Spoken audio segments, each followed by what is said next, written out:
One summer's evening when I was 17, my friend came over for a sleepover. We listened to music in my room for a while, then decided to go to the travelling carnival that was in town. We dressed ourselves up and put on some makeup. Before we went out the door, my dad reminded me to take a key, as my parents were going out for the evening and not to stay out too late. I said sure, and off we went. The carnival was buzzing with people. We met up with some friends from school and we went on a few rides, ate some cotton candy, and my friend even won a large cuddly bear from one of the stalls. But all the while we were having fun, my friend and I noticed a guy dressed as a clown seemed to be watching us, following us around the carnival.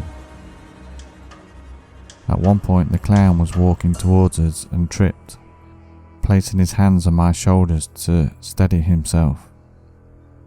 I don't know if it was supposed to be all part of his act, but my friend went ballistic, calling him weirdo and all sorts of things, right in front of a crowd of people.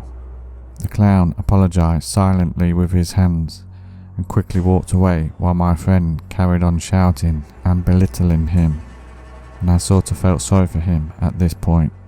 Minutes later, I realised my bag was missing. It had my phone, money and some personal documents inside. We searched and asked around for a while but had no luck finding it. At least the house keys were in my pocket and we decided to walk home. We were in my room listening to music and flipping through magazines. It was starting to get dark, so I went over to close the blinds. But as I was about to, I saw a figure across the street just standing there, staring up at the house. It was the clown from the carnival. He gave a slow wave of his hand. I quickly closed the blinds and told my friend. I turned out the lights and she peeped out a gap in the blinds, but the clown had gone. My friend teased me I was imagining things. Then the doorbell rang. We both quietly crept down the stairs to the front door and I looked through the peephole, but again, no one was there. With my friend by my side, I cautiously opened the door, and although we could see no one, there on the ground was my bag, and tied to it was a red balloon with writing on, which read, "Next time, I won't be so nice."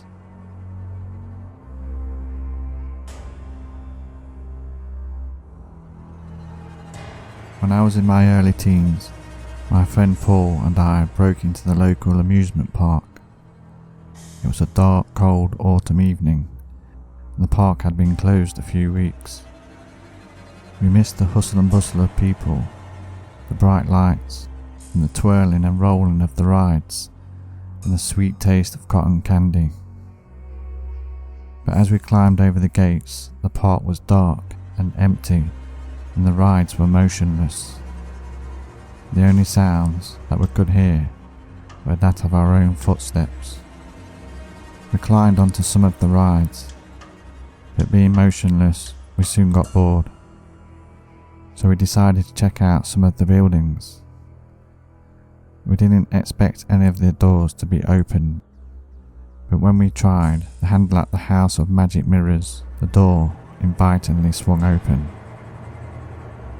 I must admit I felt a bit scared as we walked inside. It was dark and eerie, but then Paul said he'd got a torch. So we walked slowly along, shining a light and laughing at the distorted shapes of ourselves in the tall long mirrors, till something stopped us dead in our tracks. In the mirror we were staring at was not only the reflection of ourselves, but of someone else. A clown's face stood silently grinning with a painted smile, staring right at us. Paul shouted, "Run!" We both began to run through the narrow, zigzag-shaped corridor of mirrors. Once outside, we ran in and around the rides. I looked back and could see the clown chasing us. We both made it to the gates and quickly scrambled over to safety. Seconds later, the clown was at the gates, looking at us through the metal bars. He didn't say anything, he just wagged his index finger slowly, as if he was giving us a warning. As we walked home, Paul said that the man wasn't wearing clown's clothing, just normal jeans and sneakers. I said I didn't notice, as all I remembered was the sinister look painted on his face.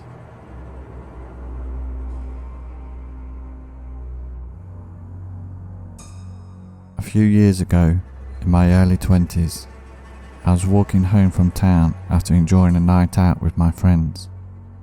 I came to a point where I could either walk the long way round or take a shortcut down by the canal. It was about midnight, and the night was dark. The canal path was unlit, but it would save me about 30 minutes walk. Feeling cold and a bit tipsy from the alcohol, I decided to walk down the dark canal path. The path was fenced off down one side and bushes and trees on the other, mostly concealing the canal water from view. About halfway down the path, I heard voices talking and laughing. I could see two figures through an opening in the trees, right next to the water. A wave of anxiety ran through me and I tried to make less noise with my footsteps. But then I must have kicked an empty bottle or something, and on hearing the noise the two figures by the water fell silent and walked over towards the edge of the path. I carried on walking, but as they got closer, I could see they were dressed in clown's clothes, and one of them was holding what looked like a baseball bat. I gave them a little nod as I walked past, but they didn't say anything. They just stood and stared as I walked by, taking a mouthful of what I assumed was alcohol in a bottle. I carried on walking, trying not to show how scared I was. But then I heard footsteps. I looked behind, could see the two clown figures following me, so I started to run. I wasn't a great runner, and I could hear their footsteps gaining on me. Then they must have thrown the glass bottle as I heard it smash close behind me. "We're gonna mess you up," one of them called out. There was no way I was gonna make it to the end of the path without them catching me. So I turned off into the bushes and hid. The two clowns followed me into the bushes, but I was well hidden, lying flat on the ground. They walked past me a few times before they gave up. I must have stayed in that bush nearly another hour before making my way home.